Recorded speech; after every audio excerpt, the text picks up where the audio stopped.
A very good evening to you. I'm Pearson Bowen. Close to 3,000 people joined opposition leader Mia Mottley in a march against the solid waste tax. Ron Brathwaite has the details. Barbadians came out in their numbers to oppose the introduction of government's municipal solid waste tax, which is expected to take effect from July 28th. Ms. Mottley was flanked by supporters and several members of her parliamentary group. Notably missing, however, was former leader of the opposition, Owen Arthur, and MP for St. Andrew, George Payne. Ms. Mottley described today's turnout as a success, noting that the numbers demonstrate that Barbadians are not happy with the introduction of this tax and the Friendle-Stewart administration. She says today's procession was about solidarity.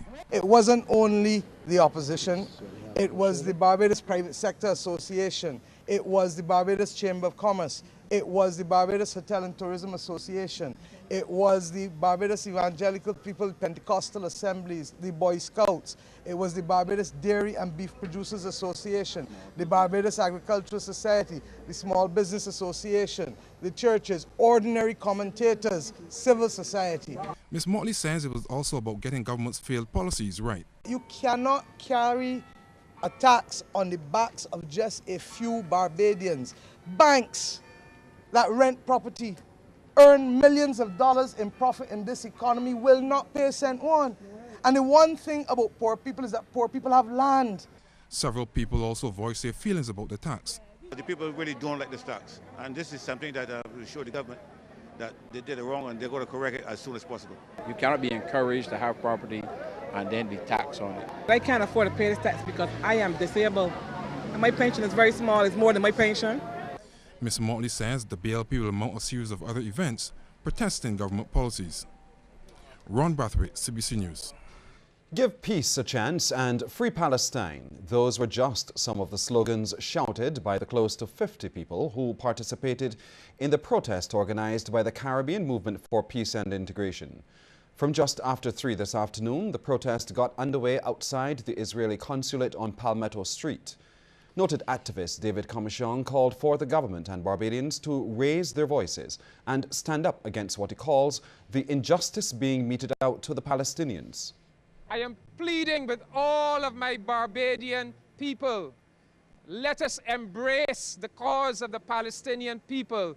Let us give the people of Palestine our undying solidarity and support. And now some sad news. In the height of the crop over season, one of the pioneers of Calypso in Barbados has died. Leopold Curtin, better known as the Mighty Charmer, passed away on Tuesday in New York. Former promoter and friend Mark Williams told CBC News the Mighty Charmer was extremely popular in the early days of the art form and was the last carnival king in 1964. Apart from that, he was one of those persons who, in the early days of Barbadian Calypso, was performing the Calypso in the tents of Trinidad. He had the privilege of performing the music in Trinidad. The Mighty Charmer, as everybody would know, was a household name in Barbados in terms of Calypso music long before there was the organized art form in later stages. He was one of the early pioneers. Mr. Williams says, unfortunately, one of the Mighty Charmer's contemporaries in Calypso, Fitzgerald the Mighty Jerry Seeley, also passed away recently in Canada. Unfortunate, just a couple of weeks ago, his partner in that, the Mighty Jerry Fitzgerald Seeley, passed away in Canada. So we're seeing the movement of some of the legends of Calypso art form going, but the music is still there for them to be remembered by. For example, the Mighty Jerry did a very popular tune, which was Candy Brandy, and Charmer was extremely popular with a tune called the Big Shot Laugh, which was his signature tune. And now for your take tonight, where we hear directly from you. The question is, should something be done to memorialize the pioneers of Calypso? Text yes or no to short code 8111. The results at the end of the news.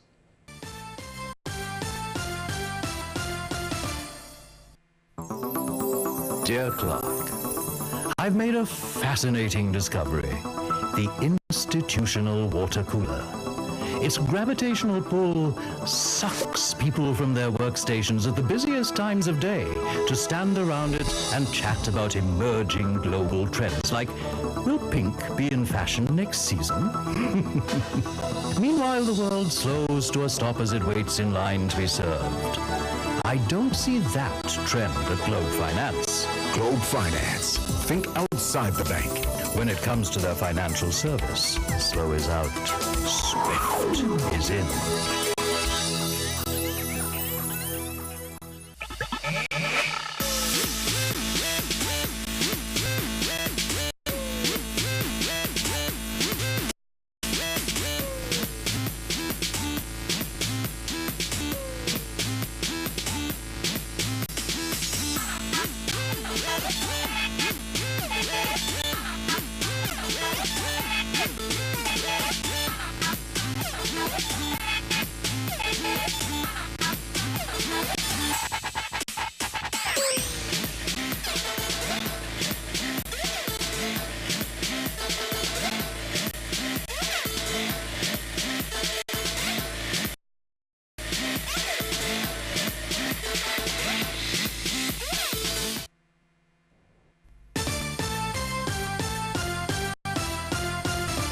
Private schools need more money from government so that they can remain open.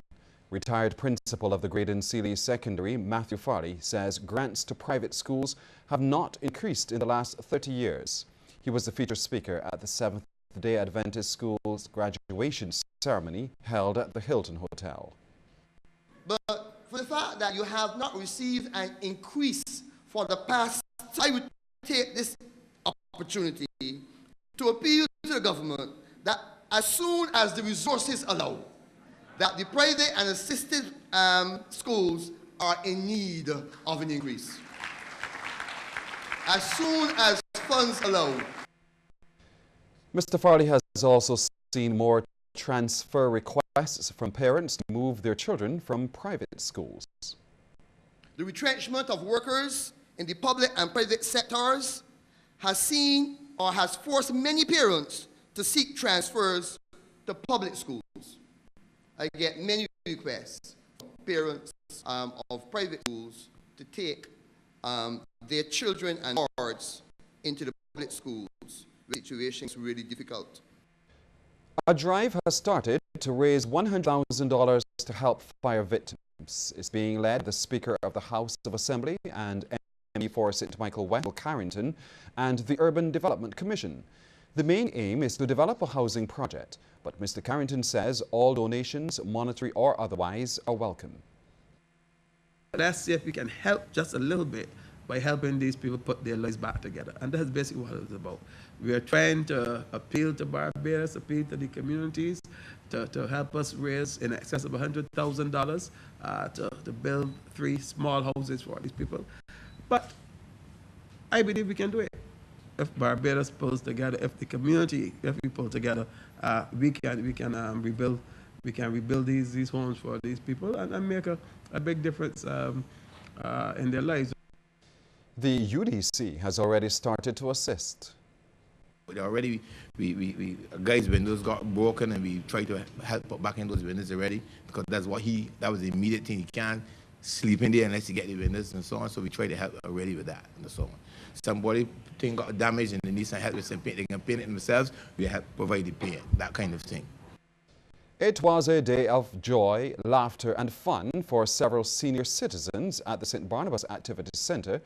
Yesterday, they were treated to performances in song, dance and drama from 48 members of the Fort Greene Council from Brooklyn. Chairman of the National Aging Committee, Dame Maisie Barker-Welch, is pleased to have the group in Barbados.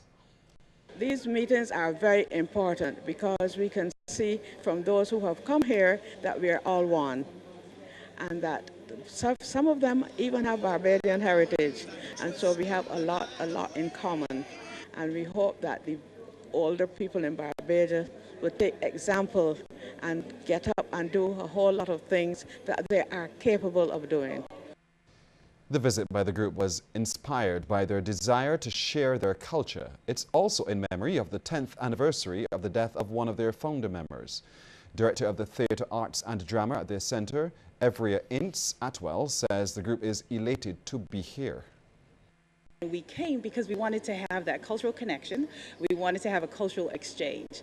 And you know, some of my seniors have been to Barbados before, but we didn't want to come on a tourist level. We wanted to come on a community level where we can connect with real people, where we can exchange with the seniors. And that was our focus. And so far, we have accomplished it. Regional news ahead, but first, just a reminder, but we'd love to hear from you tonight on this question. Should something be done to memorialize the pioneers of Calypso? We'd like you to text yes or no to the short code 8111. We'll have those results